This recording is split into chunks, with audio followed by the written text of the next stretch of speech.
Okay, hi, my name is Fatou, Jallow. I work at Innobrix Global Health as the Health Outreach and Communications Lead.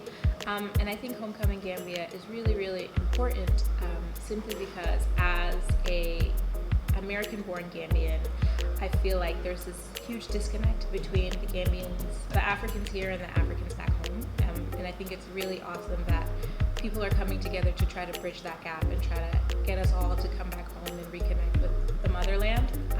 And so for me, that's something I'm really passionate as someone who, grew up in Houston, Texas, but also grew up in the Gambia. I noticed that divide, and I think it's really important to try to come back together and come back home. So welcome to Homecoming Gambia.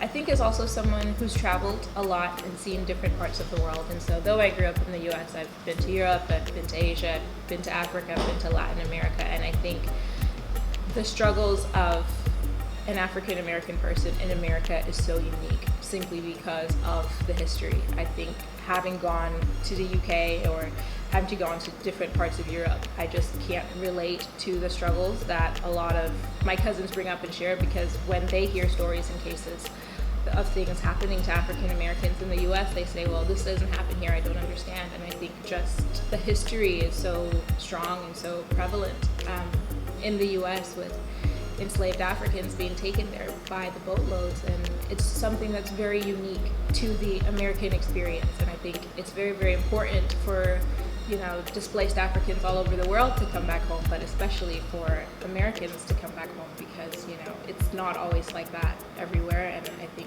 once you come back home, you'll just notice the difference, and you'll notice the big welcome you have here, and just internally how that feels and the energy you feel coming back home.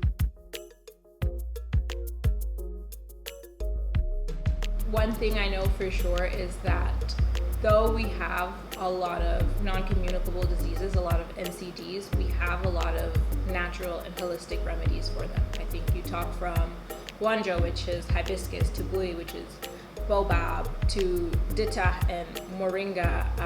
All of these things and all of these natural remedies are cures to a lot of ailments that are prevalent in not only African communities, but also African American communities.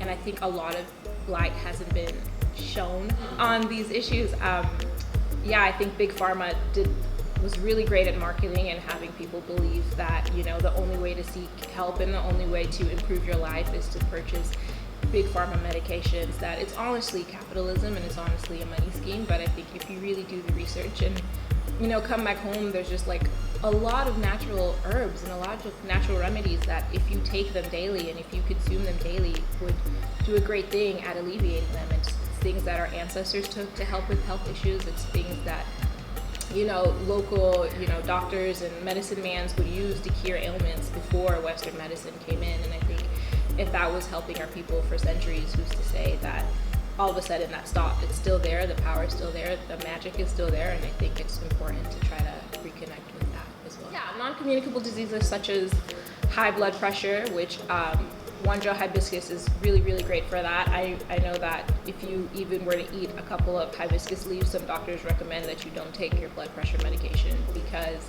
hibiscus is really powerful at combating blood pressure. I know Moringa here, which is called Nebadai, is also known as the tree of life because it has so many cures and assists with so many ailments such as diabetes and high cholesterol and a lot of things that plague our community. We have the solution, we have the answers. I just think it's important for people to seek out that knowledge so that they can use it to better themselves and their lives.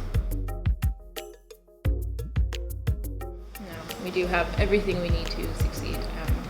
And just don't let Western society and Western culture influence you otherwise.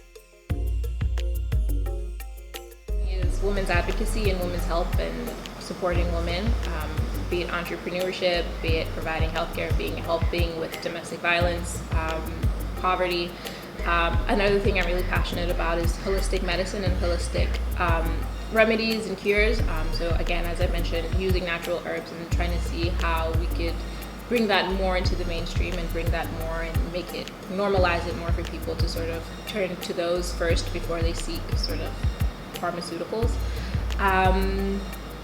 Yeah, I think those are the two big ones for me, especially. And I'm also really passionate, again, as I mentioned, about connecting Africans here and Africans all over the world. And so that's why I'm really excited to be working with Homecoming.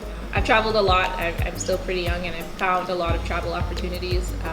So again, on the side, I also help and mentor people find, paid travel experiences or find scholarships or opportunities to help people travel.